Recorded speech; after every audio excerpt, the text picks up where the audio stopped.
Hello and welcome everyone to today's Wolfram Institute live stream. Today we have Paul Cousin from Paris Cité University, and he'll be talking about the triangular automata, the cellular automata on a triangular grid, 256 elementary cellular automata on a 2D plane. Paul, take it away. Okay, first of all, thank you very much for the invitation. As you will see, most of what I'm going to talk about is directly inspired by early Stephen Wolfram works, so I don't think that could be a better place for me to give this talk. So my name is Paul Cousin. I'm from the Université Paris Cité, where I'm doing a master's in physics of complex systems. And what I will talk about today is some independent research I've done over the past 2 years. So what I've studied are triangular automata, which is just a shorthand for cellular automata in the triangular grid. But more specifically, I focused on a subset of those, which I call elementary triangular automata. So this name is a tip of the hat to Stephen Wolfram with his elementary cellular automata, and they have more in common than just the number of rules, but you will see that along the talk. So how are they defined? They are defined by triangular cells, obviously, but they hold binary states. And here, during this presentation, I will alternate between speaking about cells and vertices. They are equivalent. You will see later why I sometimes use the word vertices. And the symbol for a cell will be V for this reason. So it's going to be equivalent to say that the state of a cell is 1, to say that it is alive, or to see it colored purple. And similarly, it's going to be the same to say that it has a state of 0, to say that it is dead, or for it to be displayed with white. Rules will be local to the first neighborhood, and we will disregard orientation. Once that is said, we can notice that there are only 8 possible local configurations. If we look at a single cell, it can either be dead or alive and have from 0 to 3 living neighbors. So we can index the local configurations as follows, starting with 0 when everyone is dead, up to 7 when everyone is alive. And this is a formula that achieves this ordering. Now, with that said, a rule is simply a map from configuration space to state space. So it takes the configuration of a vertex at time t and returns the states at t plus 1. And there are only 2 to the 8, that is 256 possible rules. This is the formula that I use to index the possible rules, the 256 rules, and it's also inspired by the Wolfram code. To show that, there is nothing better than a plot. And during this presentation, I will be using a Mathematica package I made to work with this automata. And most of the time, I would have left the code so that you can see how it works. And if you want, you can interrupt and ask me to interact with it. So this is the way to import it. There might be a more elegant way to import packages, but that's the one that I've found. And so that's the plot of rule 210. And here are the integer digits of 210. So on the left of each arrow, you have the configuration, and on the right, the future state of the cell at the center. So if we look at the binary digits, for instance, the rightmost one, we find them back in this plot. Here is 0, 1, 0, 0, and the last digits are on the top with 1, 0, 1, 1. So that's how the rules are indexed. And as in the Wolfram code, we can see in the binary digits already how the rule works. Now, the plan for the talk is to finish with, to end the talk with a focus on 2 specific rules, the ones I prefer and about which I've done the most research and made a lot of interesting and cool discoveries. And before that, I need to introduce some concepts, some tools, some way of looking at these automata. But before that, I want to start with some pretty pictures just to give you a feel of what these automata do and how they behave and look like when you play with them. So let's start with a single cell in the infinite plane of dead cells. And this is the first example. So if we look at the code, we take the grid with one single cell, we evolve it with rule 50 for 352 time steps with this function, and then we plot it. And that's the result. So let's look at some other examples. This is what we obtained with rule 57, quite different. Another example, again, very different, with rule 62. And the last one for this slide, which is rule 181. So as you see, already there is some beauty in these automata, but that's just one aspect of them because they are also very interesting. So let me present some ways of looking at the dynamics. This is a way to represent the dynamics of these automata, which is on one single picture, and you are all very familiar with this way of representing the dynamics of cellular automata. It's the same as with Wolfram's 1D cellular automata, which are represented in 2D pictures with the grid stacked beneath each other. And here it's the same idea. Since each grid is two-dimensional, we obtain a 3D picture, a 3D structure.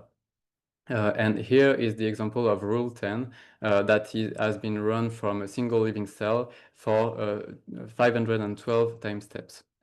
What's interesting about this way of representing things is that we see some fractal patterns that exist in when you incorporate the time dimension that you wouldn't see obviously, that wouldn't be as apparent if only by looking at the successive states of the grid. The inconvenience of this way of representing the dynamics is that here we don't see the internal structure. And also, if we were to plot a stroboscopic rule, a rule that alternates between a fully alive and fully dead universe, we would be having infinite planes every 2 floors on this plot. We can plot the cells that have the state opposite to the universe, but once again, we lose some information. Another way to look at the whole dynamics in a single plot by throwing a lot of information is to look only at a single line on the grid. So here in this plot, you can imagine taking a diagonal of the base hexagon, this one for instance, and cutting this plot right in half and looking on the side. Taking this diagonal as a slicing line is what is most natural to do in the triangular grid. Let me tell you why. So first, it's because the line we slice along is parallel to the sides of the triangle, and it has a property that it preserves the neighborhood relationship between two adjacent cells. So here we could imagine, for instance, slicing horizontally, but then this cell and the central cell would be neighbors in the plot, even though in reality they are at a distance of 3. To go from here to here, you have to pass through this one and this one, or this one and this one. So what do we obtain if we slice the previous plot? This is the picture we get. And this is reminding everyone of the representation of cellular automata in the Wolfram work. And once again, we see that there is some strong fractal nature in these dynamics along the time dimension.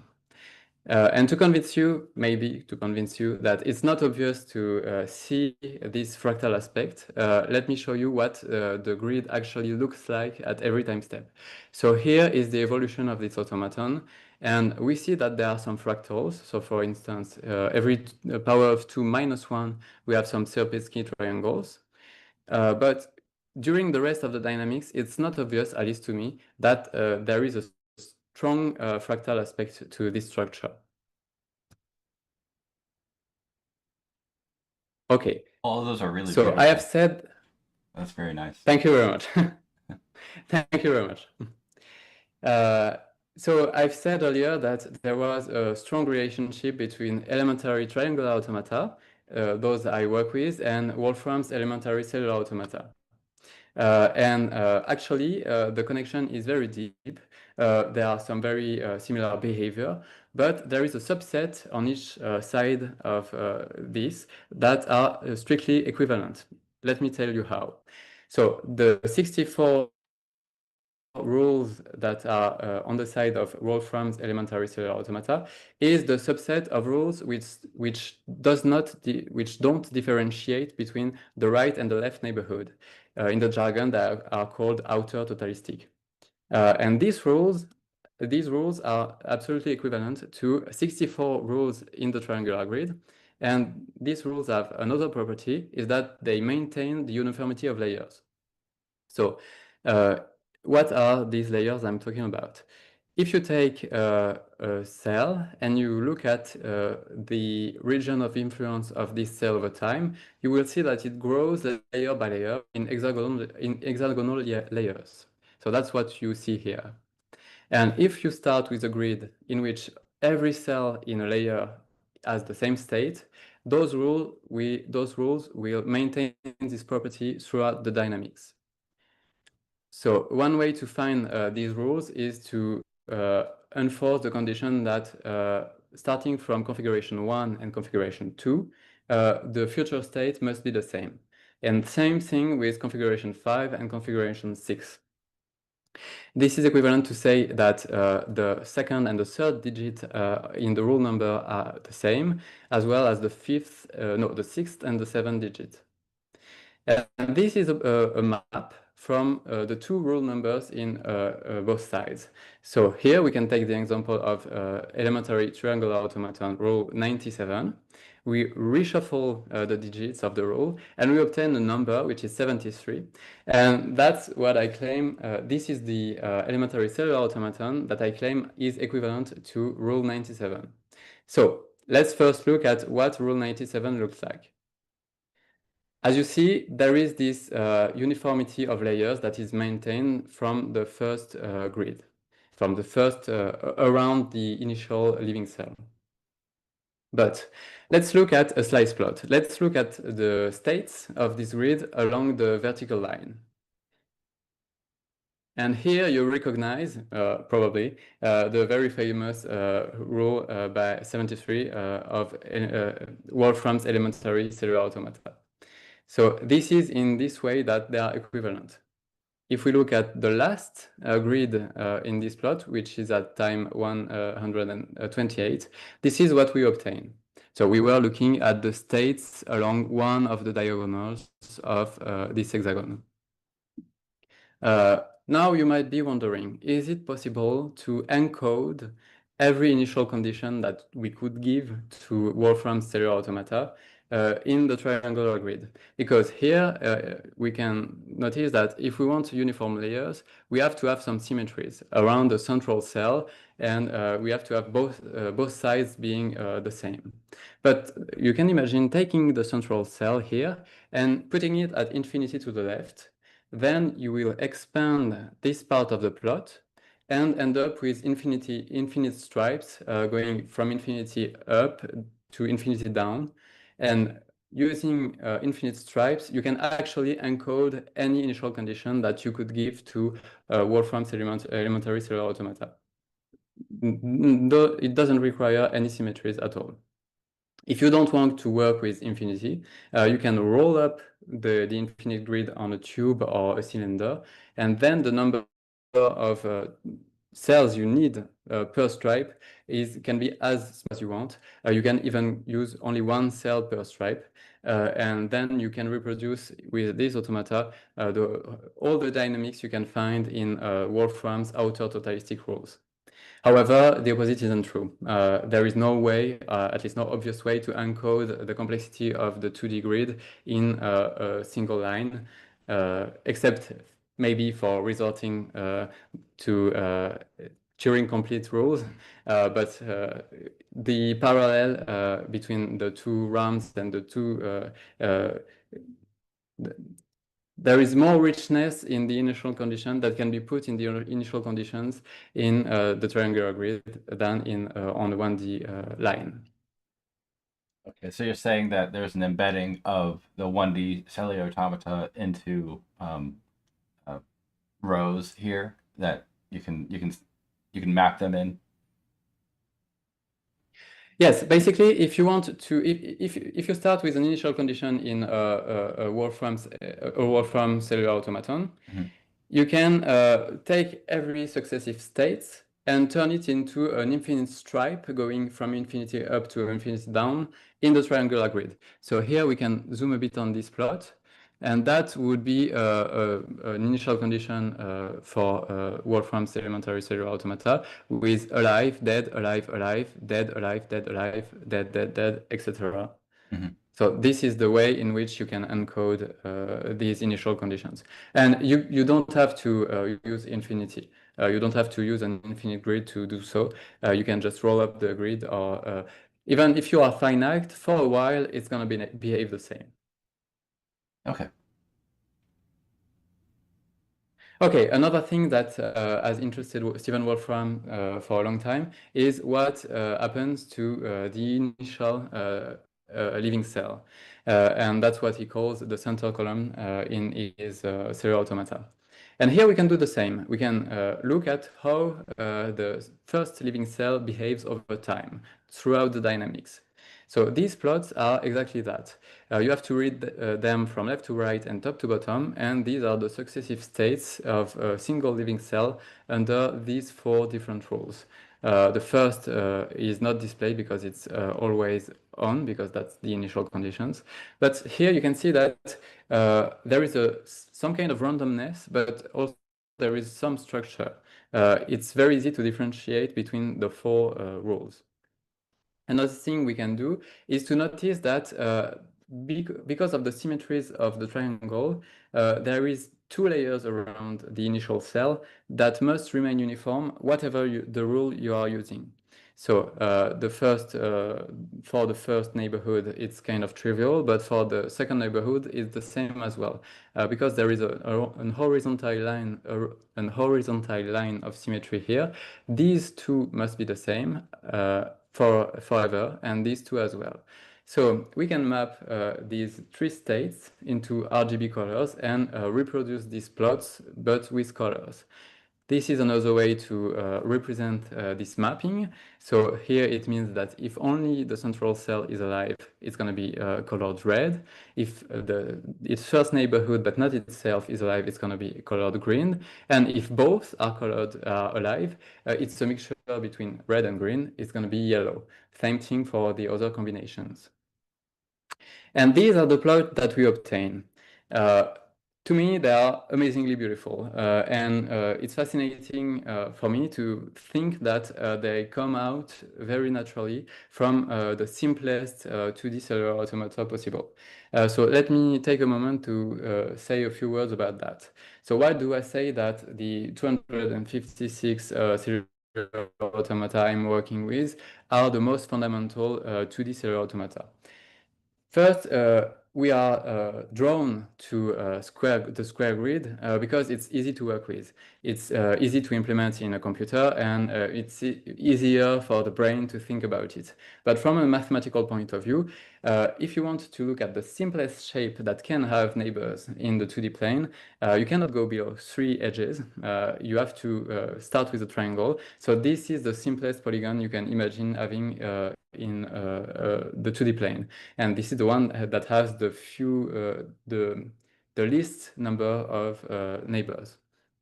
Also, I think that if you want to go as simple as you can, you will necessarily end up in a subset of these 256, because the way they are defined is that we only disregard orientation in the grid, which is a way of relieving a constraint. So you can go a little bit more complex by adding this constraint, or you can go a little bit simpler by removing other constraints.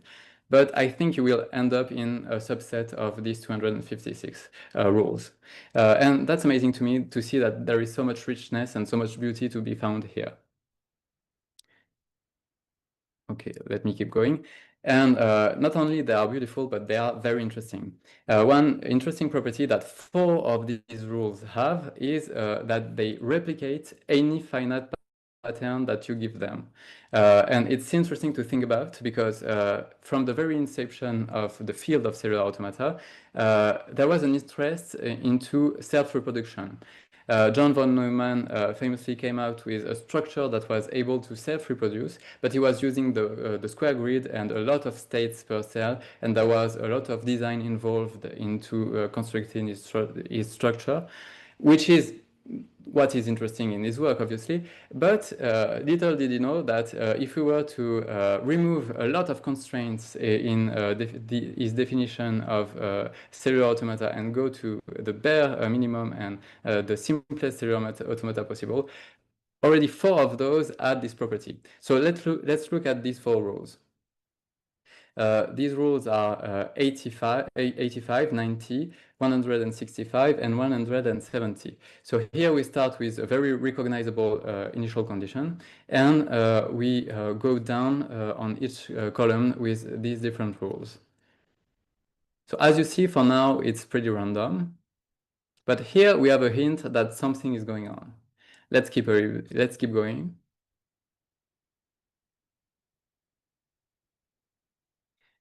And here you go. You have the pattern replicated exactly 7 times in 2 cases and 6 times in the other. So let's focus on the last rule, rule 170.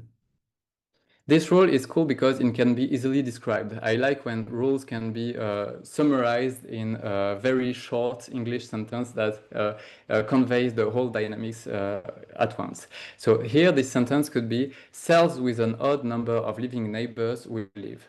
If we look at the plot, the only living cells at t+1 are those who have 3 or 1 neighbors alive at t.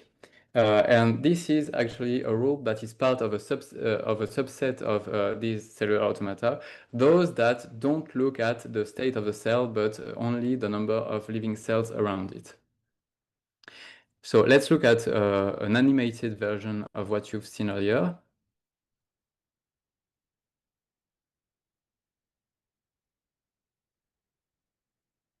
And here we have the pattern again. So another thing that I found interesting in this behavior is that there is a lot of work that is done in working with reversible cellular automata. And this is not a reversible cellular automaton, at least not trivially. Maybe it's not at all, I don't know. But still, it's very hard to find the previous state. If you were given a grid, it's hard to find the previous state of this grid, unless you just run the rule for long enough that you find your pattern again, and then go back 1 step. In this grid is encoded 7 copies of the pattern we are working with. So that's interesting to me. It's kind of cryptic because it's very far from obvious that something is going to show up at the next time step, but indeed it is. And if you want a proof of self-reproduction of this particular rule, you can look at this reference where they have done a proof based on path counting, and their proof extends to other types of grid, not only the triangular grid. So it's an interesting paper.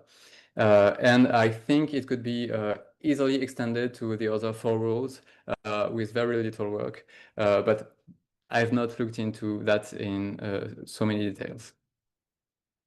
Do you think it's implementing some sort of Okay. exclusive OR pattern? Okay, let's look at it. I don't know. An exclusive OR between which states, actually? What do you mean? Yeah, that's what I'm not sure about, but I know that there's some sort of replication behavior in square automata, square grid automata, implementing exclusive OR. Okay, so in this paper, I think they defined some cellular automata that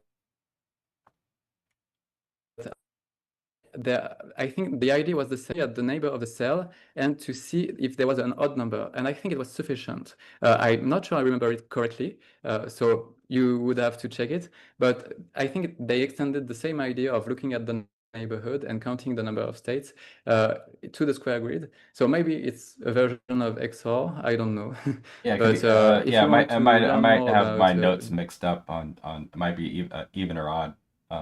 okay. Something I saw Brian bring up Okay, once. okay. Okay, but that's interesting. I should look Mhm. into it. Okay, so can I again Yeah, please go go ahead. on with the next slide? Okay, okay, cool. This one is more of a parenthesis, which is more this destination to people who are interested in digital arts or being creative with computers and cellular automata. There are some rules that are interesting, many in this regard. For instance, rule 37 is interesting because starting from an asymmetric initial condition, even a simple one like this one, you end up with an expanding disk with a very random looking interior. So it's a way to generate noise. I've not done statistical analysis on these grids of states, should do at some point, but to the naked eyes, it's pretty random looking. If we push the computation a little bit further, it's still looking random to me. And Wow. still circular, which is also interesting because it's not obvious that in the triangular grid there are going to be circles showing up. I mean, hexagon makes sense, triangles make sense, but circles, here you have one. So I don't know what to think of it yet, but it's interesting. We can use these pseudo-random grids to apply other rules and generate organic textures this way. So here is the pseudo-random grid that we have obtained earlier. And rule 204 is kind of giving camouflage texture to the grid. Wait, so Rule 100. can we scroll up Okay. for a second? Yeah. Is Yeah, this sure. on a what's the initial condition that brought that plot the next one up? This is the initial condition, so it has been generating the same way as this one, but I Okay, think wait, it hold was it. Wait, so for sorry, yeah. So you started with that initial no condition problem. of those four triangles. One of them is white. They're all on a column, and then you expanded that. Okay, Uh, yes, with rule 37, and we use this random circle as a noisy starting point to generate some textures. So if you look at the code, you have the initial condition here. So that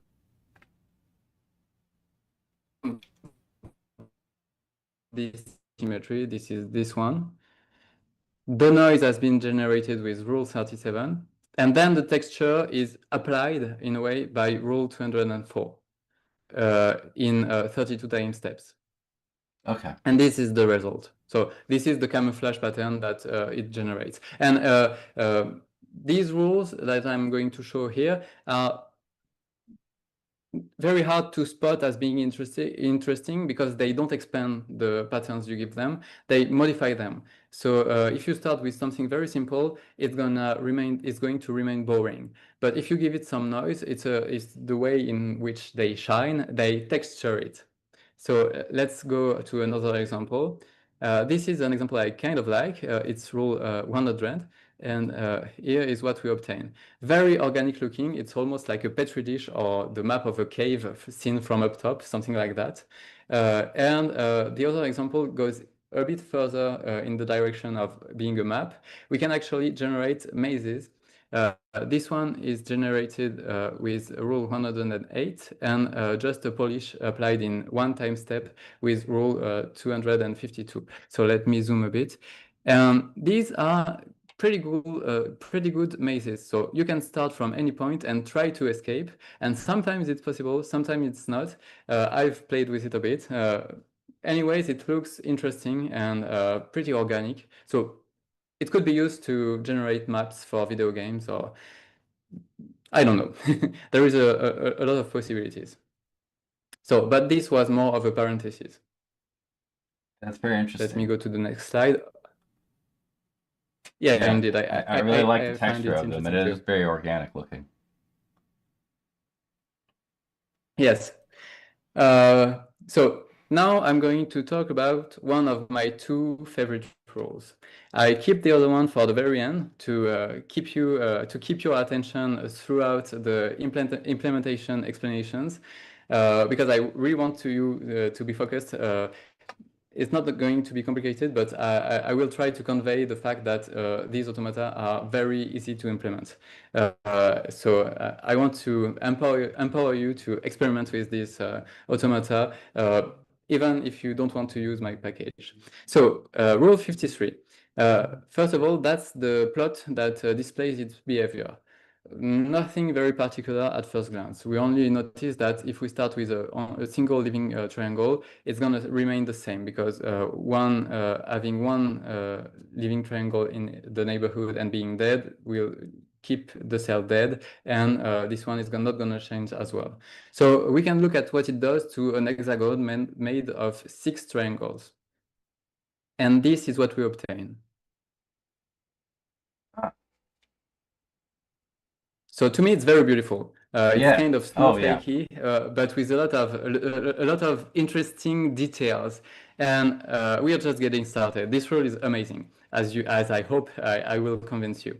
First of all, it is chaotic. So if you start with 2 identical initial conditions, for instance, these 2 grids, but which differ only with one cell. Here on the top left, there is one cell that is alive, which is dead here. Otherwise, they are identical. And this is the kind of grids that we obtain. You see that they come out of the same rule. They have the same feeling to them, but you couldn't guess that the starting point was so close. This is the way in which they are chaotic. They are also that's very interesting. I mean, I can see it's kind of like crystalline domains that are like butting up against each other and sort of having boundary fractures along the boundaries. Yes, indeed.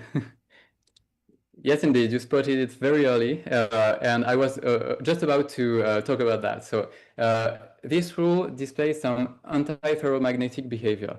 What do I mean by that? If you start with a fully dead grid, it will just flip between fully alive and fully dead. It's a pure stroboscopic state, but it's an unstable equilibrium, such as this ball here.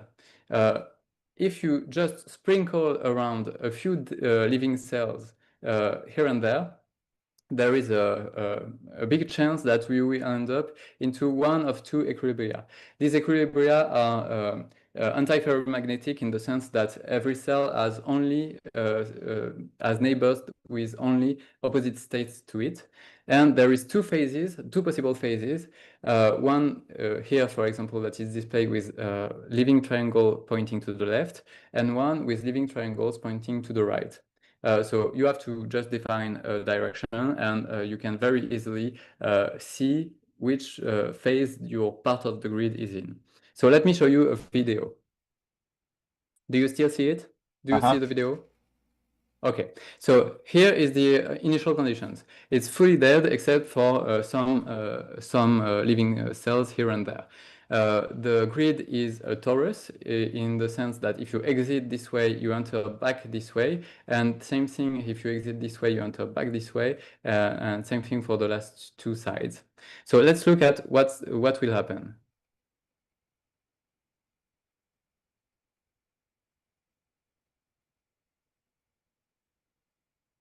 Okay, so already you see that there is a battle going on and some territories that are won by some of the phases. So this boundary, in which a lot of discussion is going on, is dividing the 2 different portion of the grid, one in which there is a phase, one in which there is another phase. It takes some time, but at the end, there is always one which wins. So let me jump ahead and look at the end of an empire. I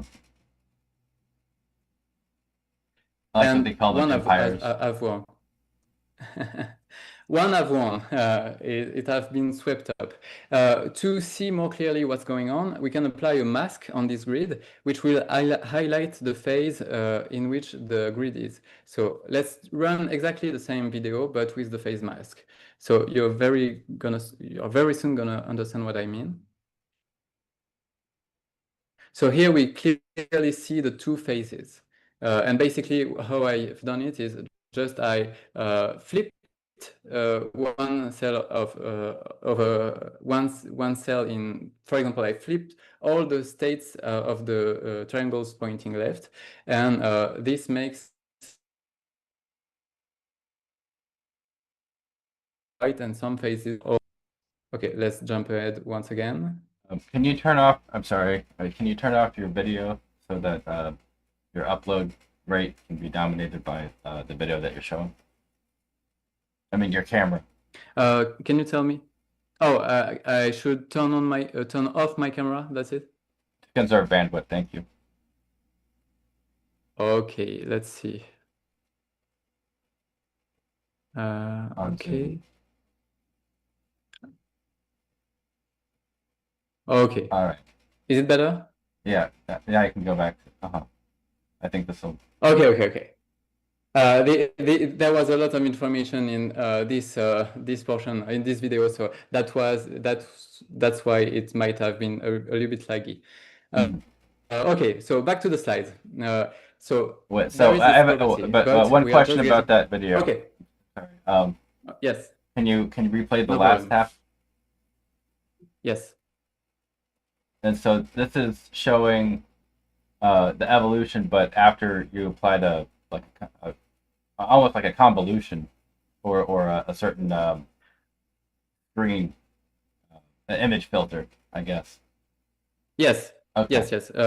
So the idea is that if you take these two phases, here, if you flip the left pointing triangles, they will turn white. Here, if you flip the left pointing, they turn purple. So this phase is going to be highlighted in white. This phase is going to be highlighted in purple. Obviously, the dynamics don't take place in the masked grid. They take place before, but once we know which is the state at t, we can apply the mask and reveal the phase. So that's how I did it. I understand. Okay. All right, thank you. You're welcome. And you might have noticed that it's not purely uniform. There remain some oscillators. These are oscillators. We don't see them oscillate except for this one, which is a little bit frenetic, because we only see one of two time steps. And that's why as well, we don't see the flashing lights at the beginning. We only see the even time steps. It's to speed up the video and to be more easy to look at. But we can also have oscillators in the fully stroboscopic grid. So we can start with a fully dead universe and plug in there some oscillators. And let me show you a collection of the oscillators I have found. So I'm going to classify by growing period. So these are the oscillator of period 2. Only the ones I found so far. The oscillators of period 4, the oscillator of period 6. This one is interesting because it is rotating. If you look at this structure, you will see that it is up in this frame, but down left in this one and down right here. So it's rotating. We have two period 8 oscillators, which are very similar. Two period 12, and this one is rotating as well. If you think about this structure as an arrow, you will see that you find it once again here, but pointing in another direction, and same thing here.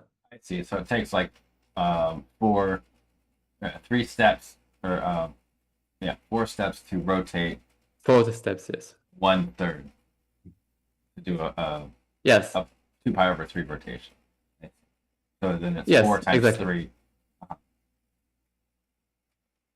Exactly. That makes sense. Okay. There is, I found also a period 14 oscillator, which I really like, and an outlier. You would not guess which is going to be the coming period. The other oscillator I found is the period 14. I'm sorry, the period 14 is very interesting because that is 2 times 7. I wouldn't expect 7 to come out of a hex grid. You know what I mean? Yes. It's very surprising. It's interesting, and it has to be a multiple of 2 because the universe is flashing. So this is a given. But indeed, this is 2 times 7. You cannot have a period of a number that is not a multiple of 2, unless maybe you are not in the flashing grid, you are on a phased grid with this kind of structure already. I don't know, but it has to be a multiple of 2. And this one is, there are some craziness happening here. So let me show you a few images of this oscillator. It's taking a while to go to the end because there is a lot of frames. So maybe I can speed up things by using my cursor. And no frames are similar. They are all different. Oh. So this is an interesting one. Yeah. Now, maybe already you wish for what is coming. Maybe you don't even think about it, but we also have gliders. And they are pretty cool. There is a tiny glider and 2 big ones, which are very similar. These are different only in the structure they have at the back. But the tiny glider is very cool looking to me. It's kind of an arrow pointing in the direction it's going towards. And it's kind of stepping because if you think about this part of the glider as a foot, one type step is on the left, one type step is on the right. So let me show you an animation of these 3 oscillators going along together. I have destroboscopified every animation from now on because I don't want to show you too much flashing lights. And it's safer as well for people who might be sensitive. So I think they are pretty cool. I really like that. Okay, and It's we also have interesting that they all have the same period. Yes, indeed. Maybe there are some gliders, other gliders that have different periods, but I have not seen some so far. And I will show you why, but these gliders are very common. They always pop up from the dynamics, similarly to the simplest glider in the game of life. It shows up from time to time. If you run from the evolution starting from random grid, you can see gliders showing up, and here similarly. But I will show you that afterwards. First, let me present you the buffer train, which is this oscillator, but with an additional living cell here. And this is what it looks like. So it leaves a very tidy trail, but still it leaves a pretty cool trail. Uh-huh. And I'm going to show you more of this buffer train a little bit later. Like so footprints. I said that. Sorry? It's like footprints, like walking. That's fun. Yes, indeed. That's fun. So I showed it to someone who said that it was the Triforce train because there is this shape which is the Triforce in the game of Zelda. But indeed, you can think of them as footprints as well. And I said that these gliders and sometimes the buffer train appear naturally. So let's start with a random grid such as this one and evolve it for, let's say, 1024 time steps. And this is the structure we obtain. So I hope you see it with high enough definition so that you will be able to spot the gliders because they are very tiny. There is one here. Mm-hmm. Oh, there's One another here. one, yeah. There is one here. Okay, we have one tiny one here, a big one here, another big one here, and a last one here. So we have maybe 6 or 7 gliders showing up in this instance. And I did not cherry pick too much. I did just run it a couple of times, and I was happy with the number of gliders. They show up all the time. It's a very common structure, and it is the way I have found the buffer train as well, because I was just generating a lot of dynamics and looking at the results from random starting points. And at some point, I've seen a trail, and I thought to myself, oh no, I found something cool. And indeed, it was a perfect train. So now, what can we do? We can look at interaction, and my idea is to look for the Turing complete property in the same spirit as what have been done for the game of life.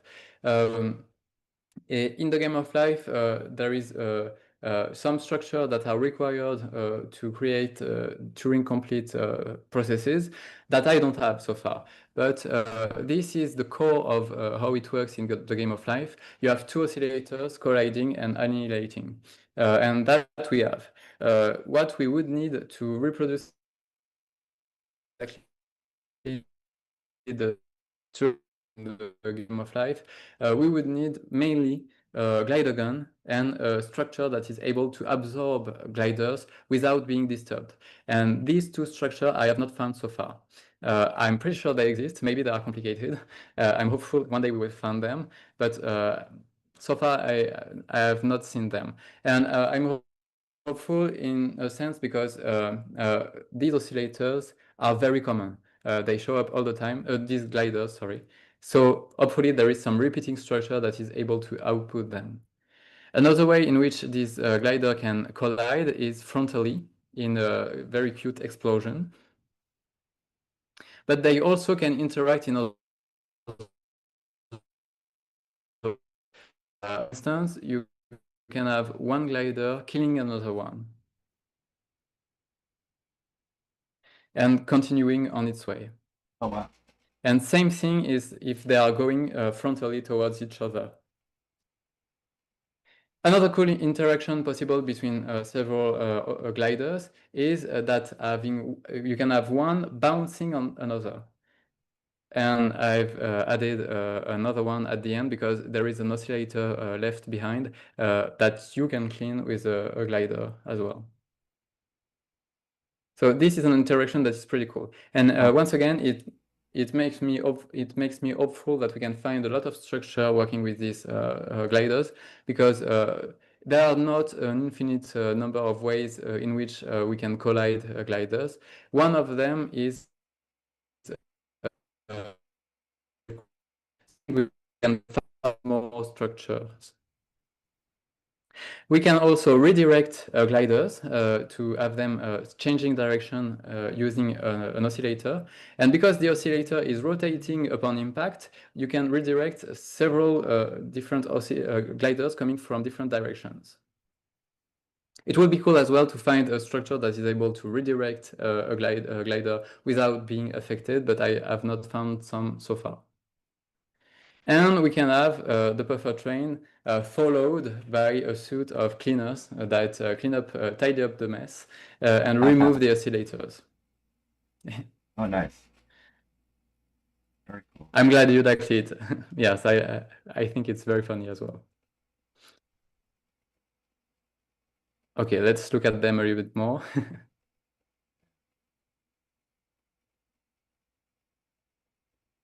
And the last interaction I want to show you is gliders going through the buffer trail. And for that, you need 3 gliders because you need to kill 2 oscillators. And finally, the last one can go through. So all of these interaction can be used and combine and hopefully create some very interesting structure that at the end of the day, I hope we can prove that is Turing complete. But that's some work that I will convince you that it is easy to work with them in the implementation part of the talk. And I think there is a lot of low-hanging fruits to be discovered because I've just started working on this rule and looking really in the details and running my computer for the night and seeing in the morning what I can find. But my code is still not the most efficient possible. There is a more efficient way to implement that I'm going to show you as well. And it can run on GPUs, etc. So if you want to join in the party and try to discover some new structure, you are very, very welcome.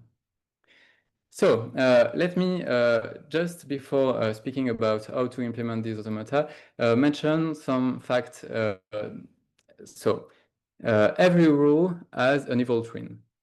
The evil twin of a rule is the rule that have the same effect but in the negative world. And thanks to the way the rules and the configurations are defined, there is a very simple recipe to find this evil twin.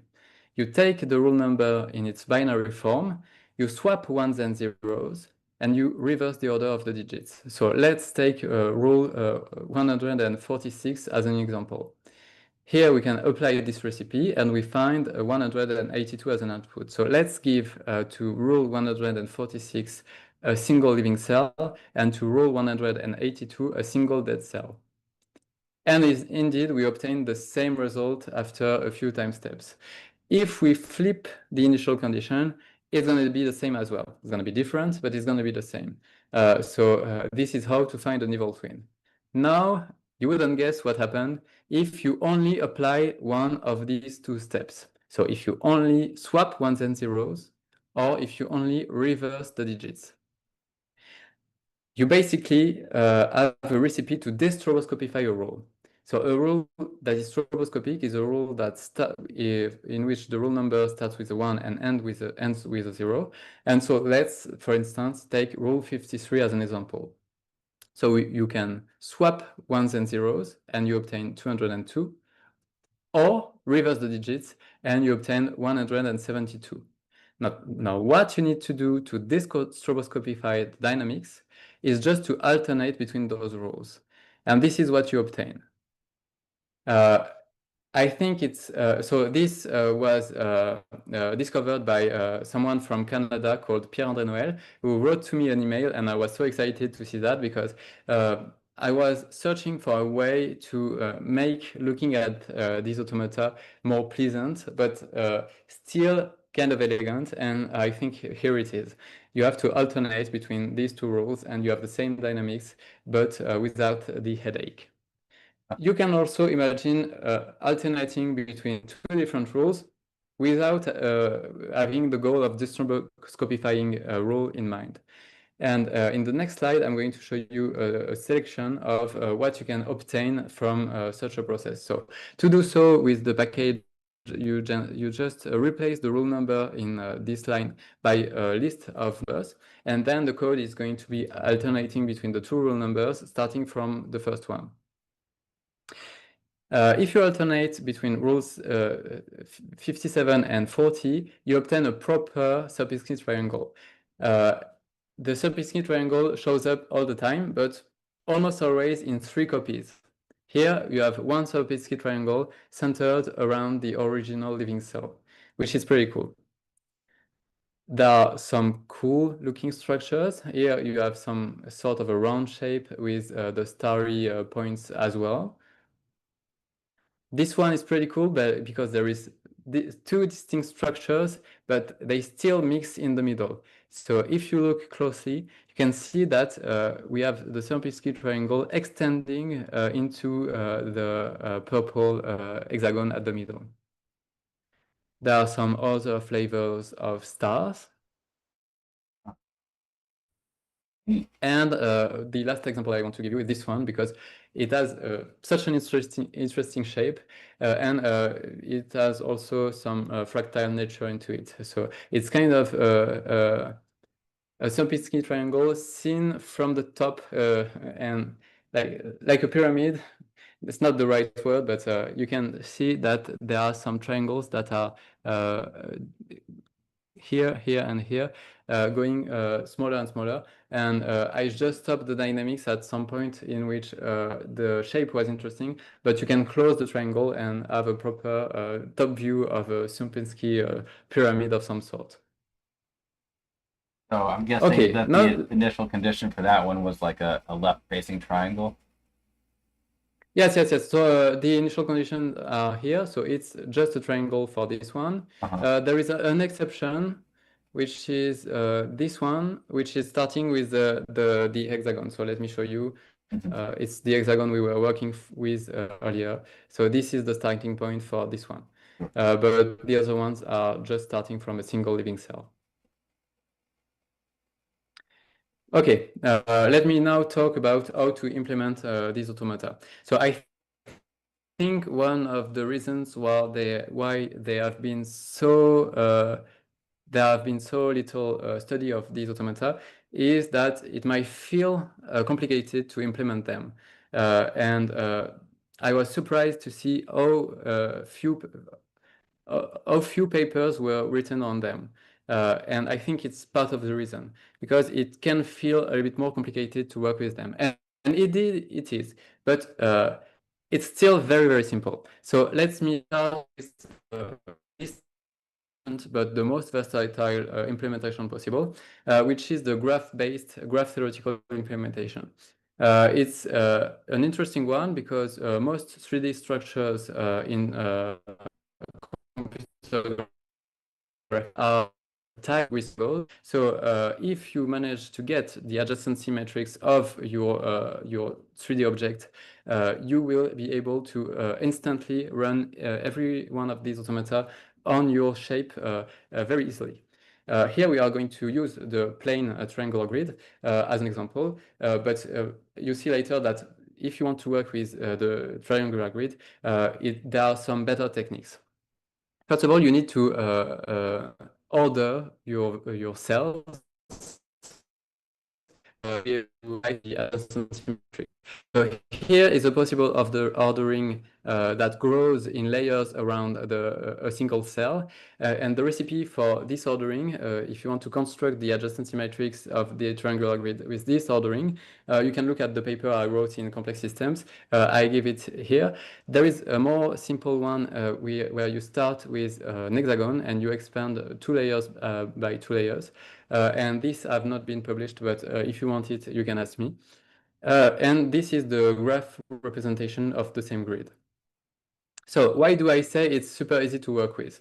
So you might all know how the adjacency matrix is defined. There is a 1 in it for aij if I is in the neighborhood of j, and a 0 otherwise. And we can also define the state vector, which is just the states of each vertex as they have been ordered in the adjacency matrix. From these two, you can very easily compute the configuration vector. So a vector with the configuration of each vertex. I remind you that the configuration of a vertex is defined as 4 times its states plus the sum of the states of its neighbors. And this is the formula that you can use to compute the configuration vector. You multiply the state vector by 4, and you add to that the product of the adjacency matrix with the state vector. And there you have it. You have your configuration vector. With that, you suffice to apply the rule, and you get the state vector at t plus 1. So this formula and this one are sufficient to run these automata as soon as you have your adjacency matrix, basically. And let me show you an example. So here we will work on a grid that is closed on each side. So it wraps around in a torus. So let me show you a representation of the kind of object we are talking about. So this is the adjacency graph of the grid we are going to use. Every colored cell here, so here it's green, it means that it doesn't use the package. And if the cells have 2 different colors, they don't talk to each other. This just tells you grid, the kind of graph we are working with. But in this one, we are going to set up the initial condition with a bigger graph to have the room to run 352 time steps. So this is the cell that suffices to run to set up the initial conditions. You have the rule, the number of time steps. This is how the adjacency matrix of such a graph is defined, and the initial state vector with only 1 living cell in the middle. And look at that. This is the line that computes the evolution of the states. And even more, this is only this part of the line that is required. The first function will compute the time it takes for the function to run, and the other one is just for the convenience of seeing it evolve. So let's run it. Our target is 352. And here you find the configuration vector to which we applied the rule. So it's exactly as I showed you mathematically. Okay, 57 seconds, almost a minute. That's okay, but not great, especially since if you grow the grid, if you go to larger grids, this number is gonna explode at some point. What you can do to be more efficient is to grow the grid along the dynamics. This is what I've done in the first version of the package. Now it runs with the implementation technique I'm just going to show you next. And here is the plotting function. It's a simple array plot with some aspect ratio to distort the squares so that they cover the same area as the triangles in both directions. This is the plot that the first image I've shown you at the beginning of the talk, and that's what we've just computed in a minute. But we can do much better. You have a question? No, I'm just that's very nice. Okay, let's do better. To do better, we can convert the triangular grid into a square grid. I said that it was easier to work with, and indeed it's very much the case. So to do so, we just have to notice that in the square grid, if you enforce that all cells are neighbors in one direction and only one out of two edges is present along the other direction with an alternation at every stage, at every floor, you obtain the same structure as the triangular grid. So let's put this idea to work. Once again, let's look at what we are starting with. This is going to be the starting point. We are going to start with a matrix, basically, that has a single living cell at its center, but we will start with a bigger one. And this cell contains everything. This is the only thing we need to run to compute everything. So the first part is setting the initial conditions. We have the rule, the time steps we want, the height and the width of the grid, and computed as a function of the time steps. And the grid is just a sparse array with one cell alive. This is the part of it of the cell that computes the evolution. It's a little bit more complicated, and I can go into it if you want, but I also can just run it. And let's see how long it takes to compute what took in the previous version almost a minute. 7 seconds. And we have also the plotting function at the end. So that's quite an improvement, and that's how the package works at the moment. But we can do even better. So the idea to go beyond this is to think of a row of ones and zeros as the binary digit of a number. And then we encode all this row into one number, and we work bitwise on these numbers. This is possible. I've not yet converted the package to work this way because there are some subtleties with binary, so with bitwise functions, but I hope to do it at some point. So here you see that the code is slightly more involved. But once again, this cell is the only thing we need to run to have the same result. And let me do so and look at how long it takes. Less than half a second. So this is the way to go. I think if we want to implement very large scale structures or to look at, for instance, the dynamics beyond some limitations that I've encountered with the package so far. And we can even do better because this implementation and the previous one are completely GPU friendly. It's easy to run these on the GPU. I have done a code that should work on the GPU in Python already, but I've not been able to run it on the GPU so far, but it could be done to be even more efficient. So this is the fourth time you see this picture, but this time with the pleasure of seeing it computed very fast. Okay, let me now Thank you very much. So let me now finish in glory, in beauty, by showing you my other favorite rule. It's rule 210. This rule is cool in many regards, but especially when you start with a single living cell. I like it when you can do it, so let's do it. Let's define it with a simple English sentence. Cells with one living neighbor change state.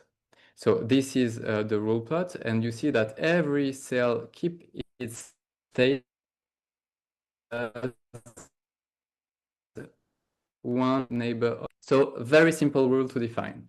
So now let's look at a video showing what we obtain from running this rule starting from a single triangle alive.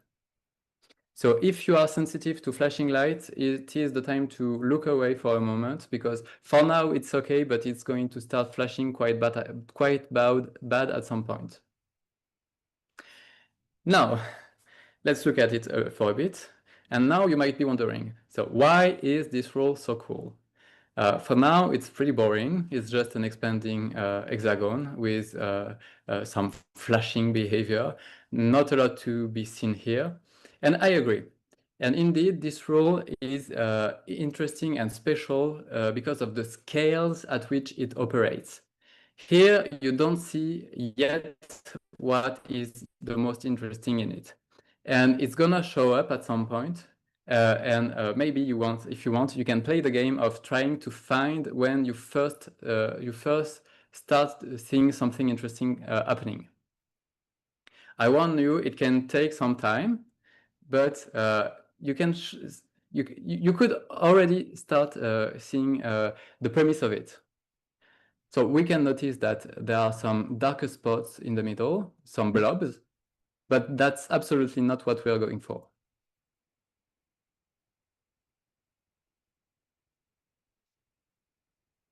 As a clue, it's gonna start what I'm being saying is obvious interesting. around. But you're saying that there's some gem coming up that Yes, there is some gem coming up. Can't wait. Yes, it's going to be more obvious after the first thousands time steps.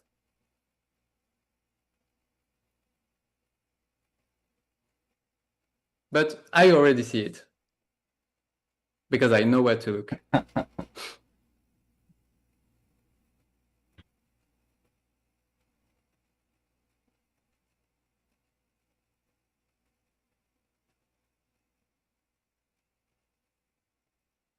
It reminds me of cymatics. Okay, so we are of what?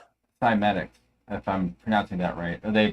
If people are using oil or water and sort of vibrating it, and there are patterns that happen inside. Oh, okay, I see what you mean. So now we are past the 1,000 time steps. So if you don't see something interesting, it's that you're not looking at the right place. Oh, Do you see it? The dark spots in the middle, there's 3 pairs of them. No, it's not in the middle. It's on the outside. It's not in the middle. Is it the low density region? Look at the sides of the hexagon. Uh-huh. Yes, indeed. You are seeing the birth of a huge structure that is going to remain stable up to infinity. So let me is going to stop flashing. It's going to remain still with 2 regions that are very distinct, one with a higher density and one with a lower density. And what is interesting is the shape of the boundary. And this shape is going to remain still when it settles. So here you see that the structure is growing. Let me jump ahead to see it a little bit after. So that is the structure, and don't worry, I'm going to show it to you a little bit better. If you are attentive enough, you can also see that there are 2 different periods. If you look at the side of, at the bottom of this structure here, you see that the period is twice as large as the period in the middle. So there is something interesting going on.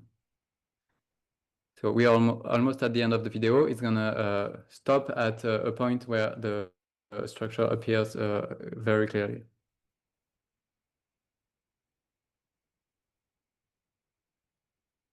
At a power of 2 plus 1. Now, here you go. So it's 4098. So here you 4096 plus 1, I see. Yes. So here you see the structure, and I will show it to you better, and I will show to you some properties of it. But first, we can think about what we are seeing.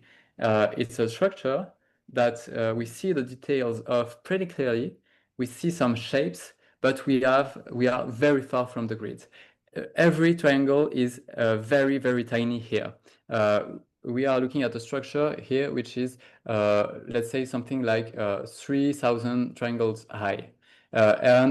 So you see that already there is something in the scale of it. But we are just getting started about this structure. There is a lot more interesting about it. So let me start with 2 plots, if my computer agrees. Okay. These 2 plots, so let's look at the leftmost one. This is the population over time. And here you can see that I've run this computation up to more than 65,000 time steps. And I've reached some population, that is the number of living cells, that is over 2.5 billion cells. If you think of the entire grid that I've computed, it contained approximately as many triangles as there are humans alive on Earth today. So it was pretty huge. And this was possible using Mathematica and the bitwise implementation I've shown to you in the previous slide. It was almost exactly the same code, except that I changed the part in which the rule is applied, because it's not the same structure, it's not the same rule. On the right, you see a density plot. The density is the population divided by the size of the region of influence of the initial living cell. So at each time step, we see how many of the cells that the first living cell could have influenced that are alive. Because it doesn't grow exactly in hexagonally, we see these squiggles, but we see here again that there are 4 densities between which the rule alternates. And that's why I was showing to you this part of the plot, because that's where this period of 4 occurs. Okay, this is the picture of the top of the structure you've seen earlier, but at infinity. So at the end of the computation I've done, I've looked at the center of the grid. I've selected the area I was interested in, and this is not going to change. This is the way it will look forever. There are some a lot of oscillators in this picture, so it's evolving locally. But these 2 densities are not going to move, because every oscillator is stuck in place. And if we look below this plot along this line, we see that at some point it's going to start repeating. And what's interesting, once again, it's the period of this repetition. Here you see that this part of the plot is equivalent to this part. There is some similitude with the central part, but they are not exactly the same. However, if you look between this part and this part, there are some 4,096 triangles separating them. So once again, it's a huge structure. But it's not exact periodicity, because there are some oscillators in there. We would need to have a multiple of 496 to find a real proper period of repetition. And as far as I went, I couldn't find it. It's very big. So let's look at another way. Let's look at something else. If we look at this plot, which is the second center column, so it's the evolution of the states of the neighbors of the initial living cell, we see that at some point the center of the grid stabilizes. So you have not seen that in the video because it happens at time step 5592. So once again, it's a huge time scale, and it stabilizes in an oscillator of period 14. So let me show you what it looks like at infinity. So this is the dynamics at the center of the grid when you go far enough. There is the central oscillator and some other oscillators that are working their magic around it. But they are not moving. So this is the final answer. It's not going to move. Another way to look at this rule is by looking at a slice, as I talked about earlier. So if we slice this rule, first of all, it's pretty. There is a lot of interesting structure in it, a lot of patterns. We see the oscillators, but we also see the stable areas in the plot. So when we have vertical stripes, it means that it's stable. And if we go a little bit further, this is the plot up to time step 16,384. We see that these stripes start to being predominant and to invade the whole plot because the grid stabilizes. Another thing we can see that is that there are some repeating patterns on the side here. And these are what is going to give rise to the period of the structure we've seen earlier, this one, because the slicing line is right next to this structure. If we would be on the full grid here, the slicing line would, for instance, be here on this line, something like that. So the fact that it repeats induces the repetition in this pattern as well. A way to think about this plot is as a sequence of integers. And I've put this sequence among others on the OEIS, and there is a page on the website which I reference all the sequences. So this one is one you can find. How can you think about this plot as a sequence of integers? Let's forget about the right part of the plot and look at each row. And you can think of this row once again as the binary digit of the number. And going down, the number is going to grow very fast. But what's interesting is that we can look at the digits of every number as at each time step. And this plot is showing you the digit of the number at time step 65,534. So let me tell it another way, because it's interesting that you understand what you're seeing. If you start from a single living cell and you run rule 210 for this number of time steps, then you look at the states starting from the initial living cell along one of the slicing lines I talked about earlier. You will see these states. You have to once again read left to right, top to bottom. And here you see the structure. There is some repetition, and this repetition is of period 496. And it's not perfect. If we want to look at a strict repetition, we would need to have oscillators in sync. And up to this, it's not possible to find the period. The period is even bigger. This would be at least 3 times 4096, because I've seen that there is a period of 3 in it, but it's you have to multiply it again. Another thing that is interesting, and this is the biggest number you're going to see today, it's the point at which this repetition starts. It starts at the 16,622nd digit. Before that, it's another thing, but at this point, it starts repeating. And every successive number, every successive row of states will have this repetition, this repeating pattern, which is of a huge period if you want to be strict. So, to conclude, what I find amazing about these automata and about cellular automata in general is that you can define them very simply in a few sentences. And here is how you can convey all the complexity that you've seen about Rule 210, all these details of all of this repetition, all of this huge structure is all contained.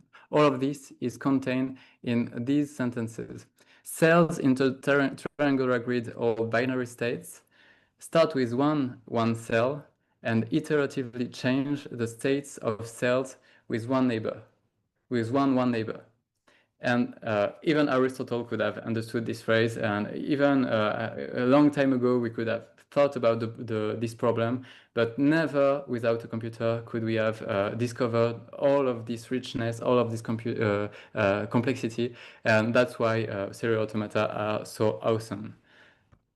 So thank you very much. Here is some resources. You can check out the website in which you can interact with these automata without having to touch at any code whatsoever.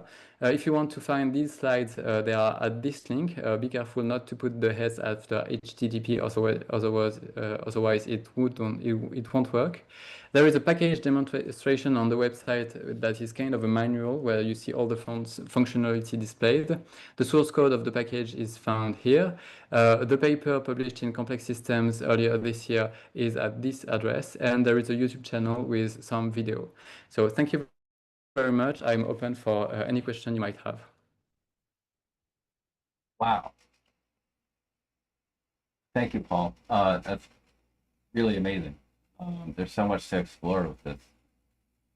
Let me look at comments from the audience real fast. So Tom is saying, yeah, try to back to the gliders. I guess when you're showing gliders, I guess Yes.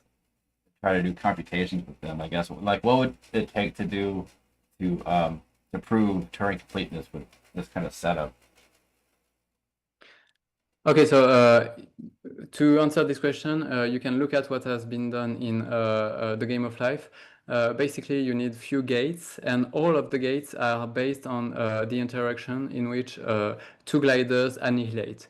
Basically, here, this is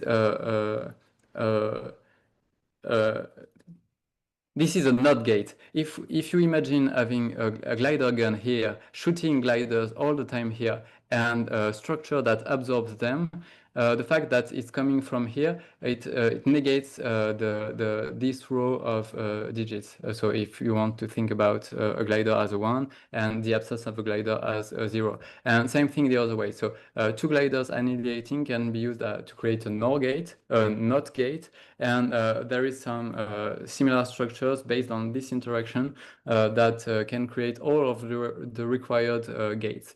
In the game of life, there is also some tools to manage memory and stuff like that. But for Turing completeness, this interaction plus a glider gun plus a structure that is able to absorb the gliders without being disturbed, I think is sufficient. I'm not an expert on it. That's what I understood from what I read of the literature. But yeah, that's basically what we need. So if you want to look for a glider gun or a structure that is able to absorb gliders, and you find some, please share it to me. That would be very cool. Brian, do you have any questions?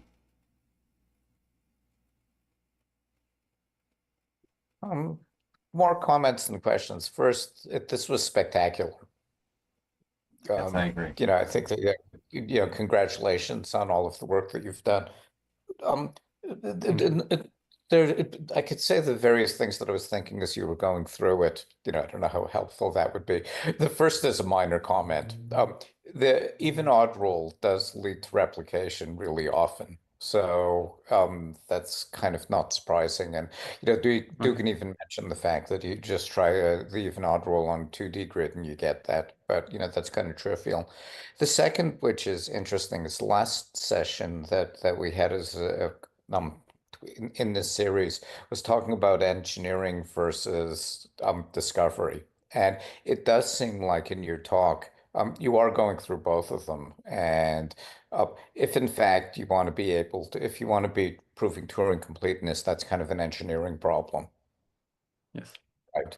And I know that when I tried to do that engineering problem with a different simple rule, I found it was much easier by cheating, by adding in additional states that were just permanent.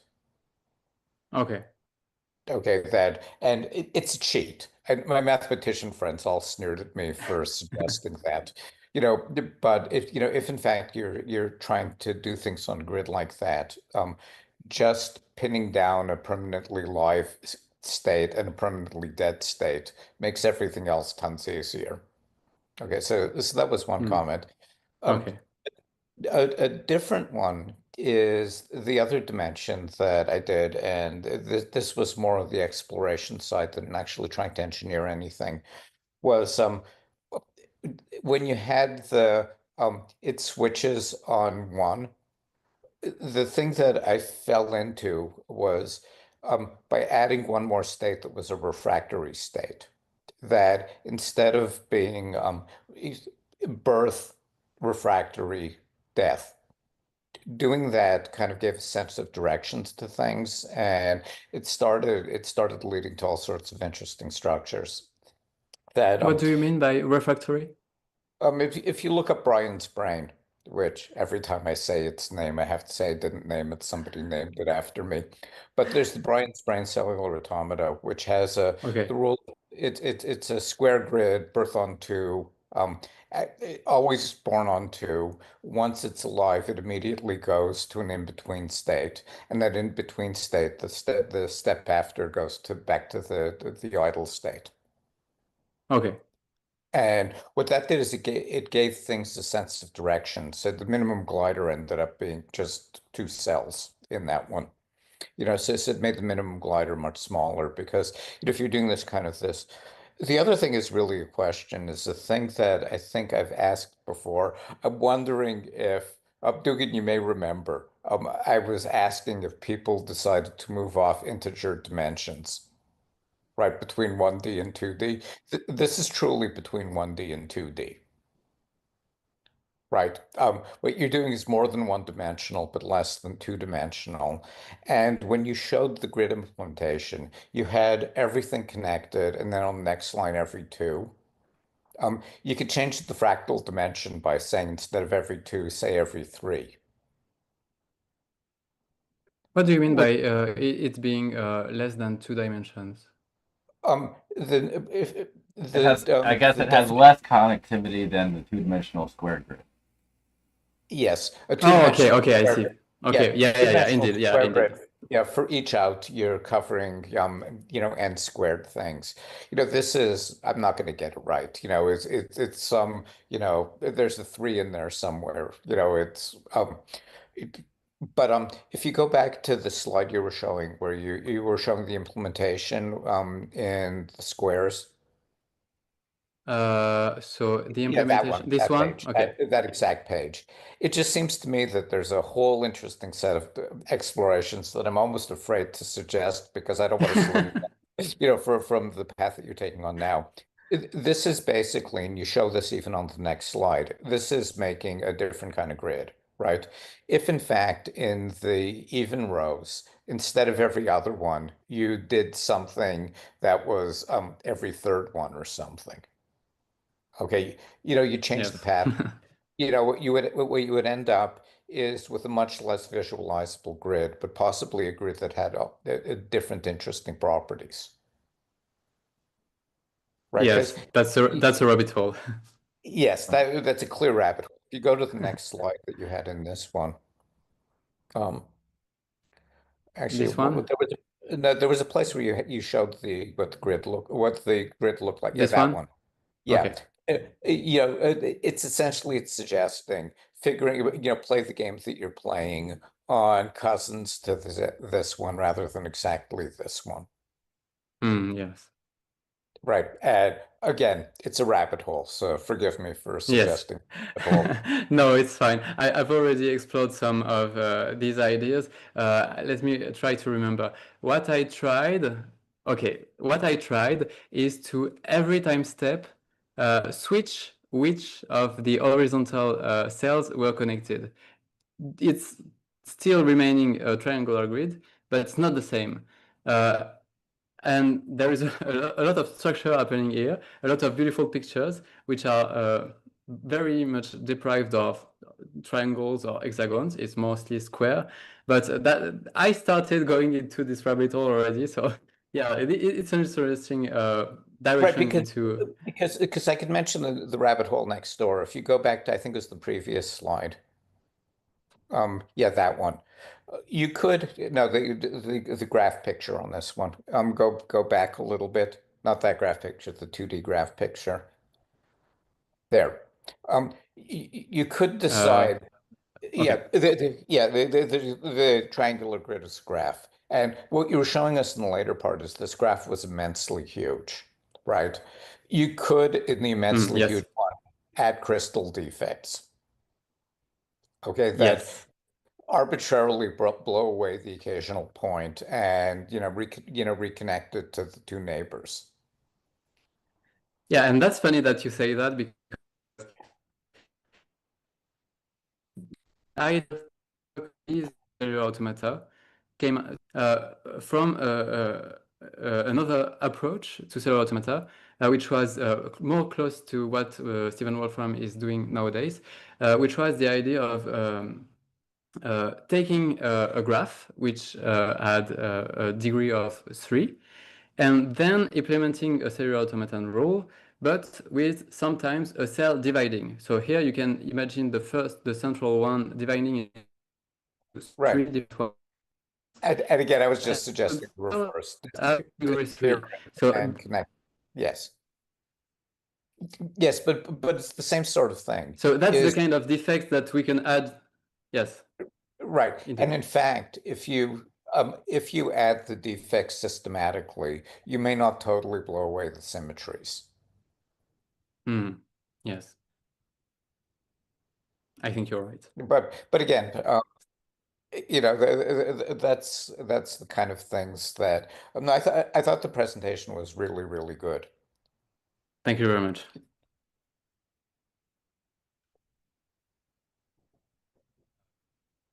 Tom was asking if you've seen any rules that lead to class 3 complexity.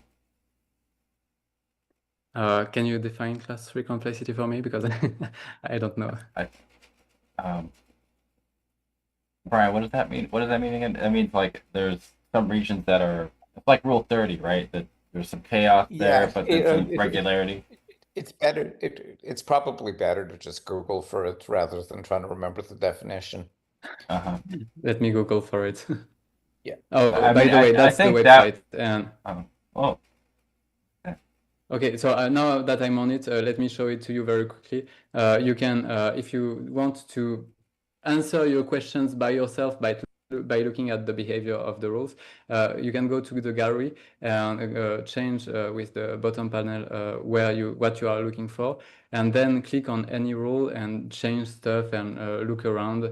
There are so many things hidden here, and on the home page, almost everything I talked about today is present.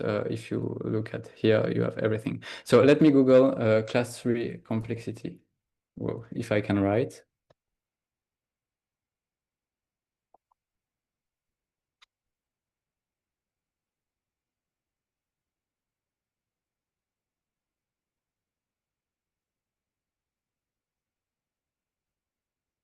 Okay. You may want to add Wolfram to the search string. Oh, okay.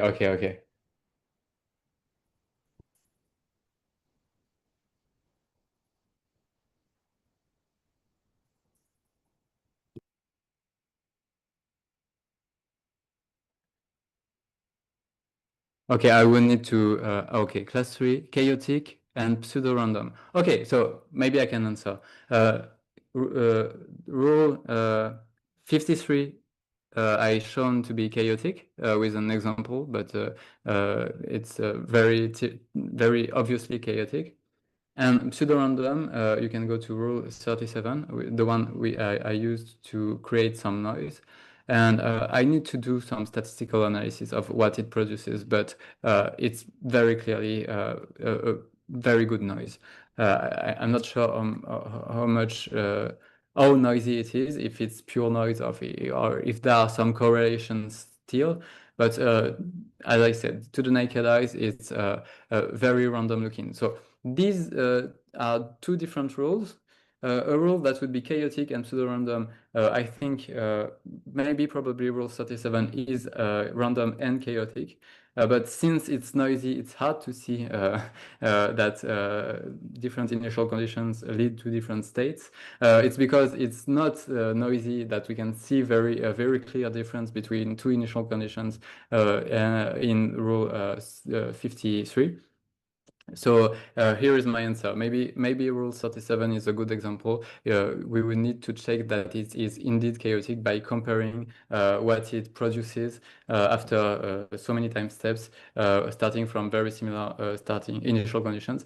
And it must be chaotic because it's very slowly expanding. The disk, the noisy disk is very slowly expanding. This means that there is a lot of back and forth and a lot of information shuffling. So my guess is that if you want a rule of complexity class 3, you can look at rule 37, sorry. But certainly many other ones. By the way, there is another rule that produces an oscillator, which is, okay.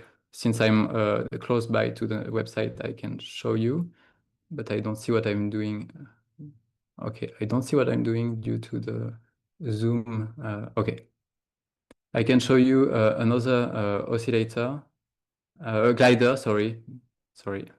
The rule 21 has another glider, and sorry for the flashing lights.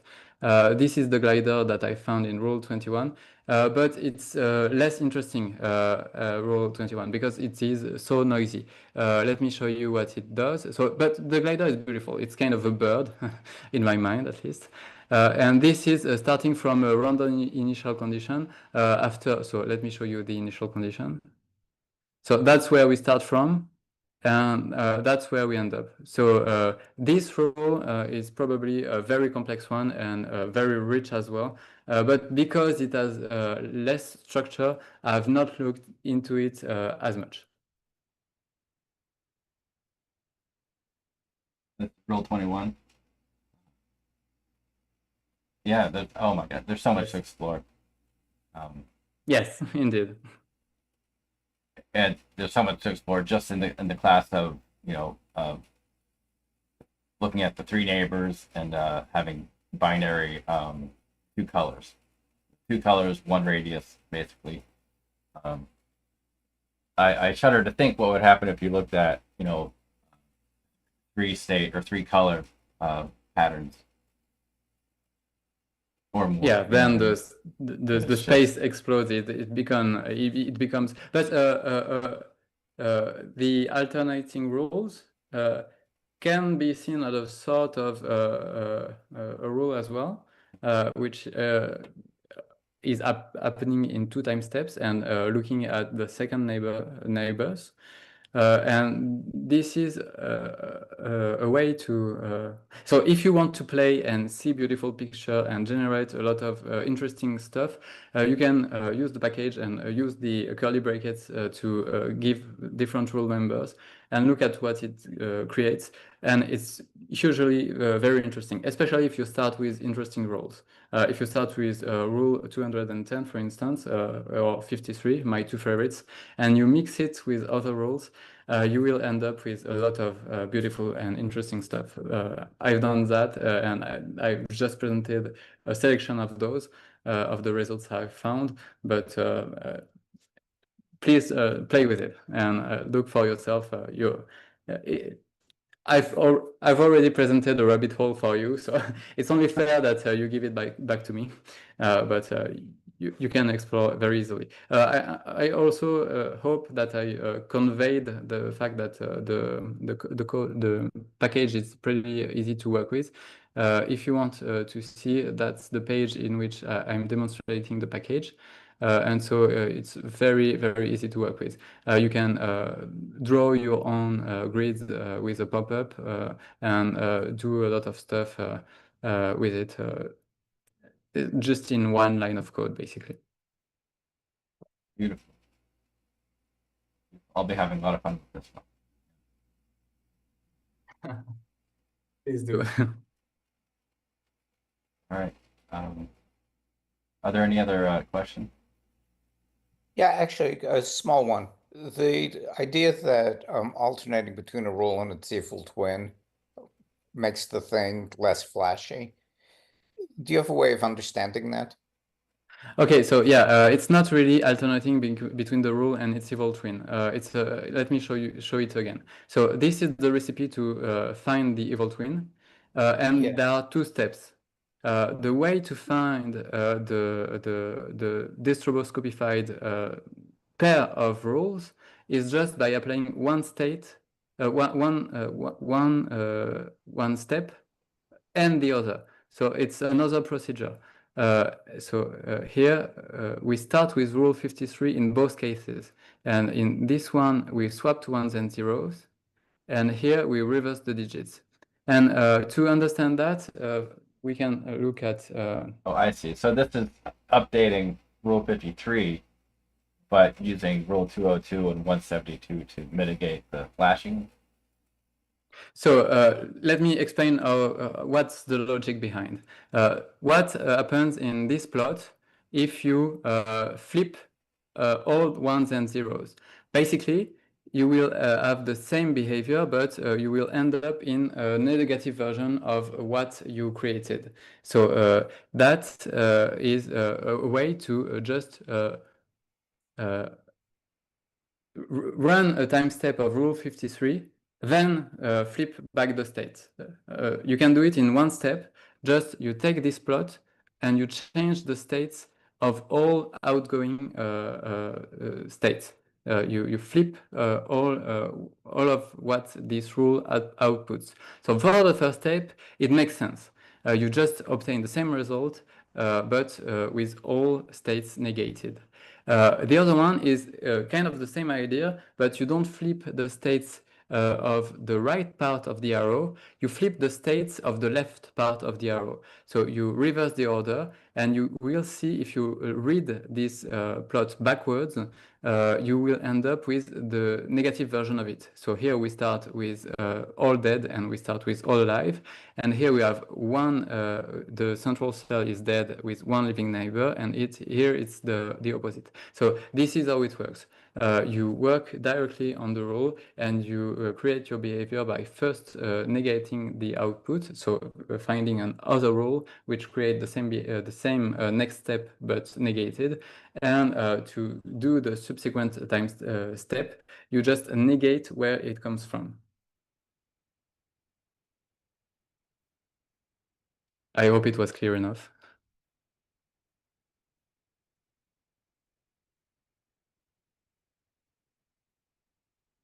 All right. I want to thank you once again for coming on and showing us all this beautiful work that you've done. My pleasure. I'll be putting those links into the video description for our viewers, and I want to thank our viewers for their comments and questions. And to go ahead and close down the stream. Thanks once again.